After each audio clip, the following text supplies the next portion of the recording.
Coaching career শুরু মাহমুদুল্লাহর, হচ্ছেন বাংলাদেশ এ দলের ব্যাটিং কোচ। বাংলাদেশ নারী ক্রিকেটের উন্নয়নে বিসিবি নিচ্ছে নতুন 3টি উদ্যোগ। ব্রাজিলের ম্যাচ দেখতে যাওয়ার কারণ জানালেন মেসি ভক্ত সাকিব আল হাসান। ইউরোপিয়ান টি-20 লিগ নিয়ে আশাবাদী স্টিভ ওয়াহ। হুয়াহিন ক্রিকেট সিক্সেসে সেমিফাইনালে বাংলাদেশের সিক্সার ক্রিকেট ক্লাব। সারাদিনে ঘটে যাওয়া ক্রিকেটের দেশি বিদেশি খবরগুলো এক নজরে দেখে নেওয়া যাক।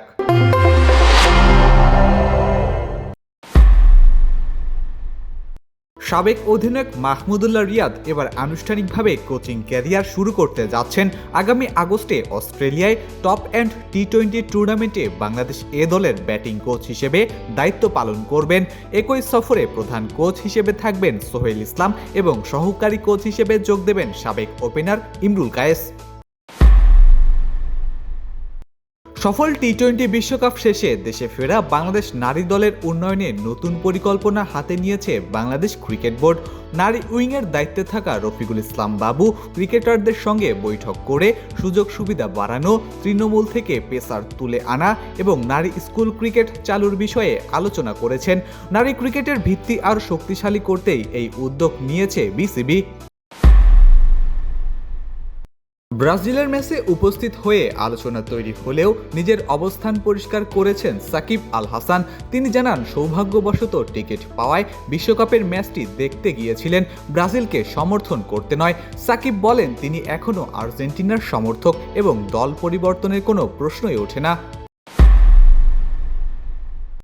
নতুন ইউরোপিয়ান টি-20 প্রিমিয়ার লিগ ইউরোপের ক্রিকেটকে নতুন উচ্চতায় নিয়ে যাবে বলে মনে করছেন অস্ট্রেলিয়ার সাবেক অধিনায়ক Steve Waugh.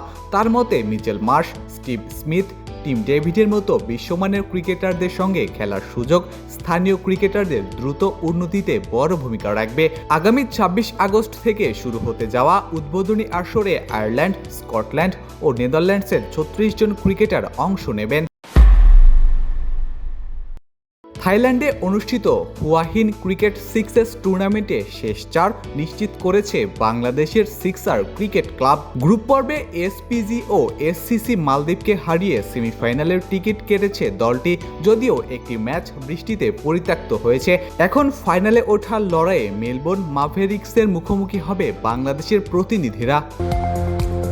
Facebook, Twitter, YouTube সহ সামাজিক যোগাযোগ মাধ্যমে আমাদের ফলো করুন।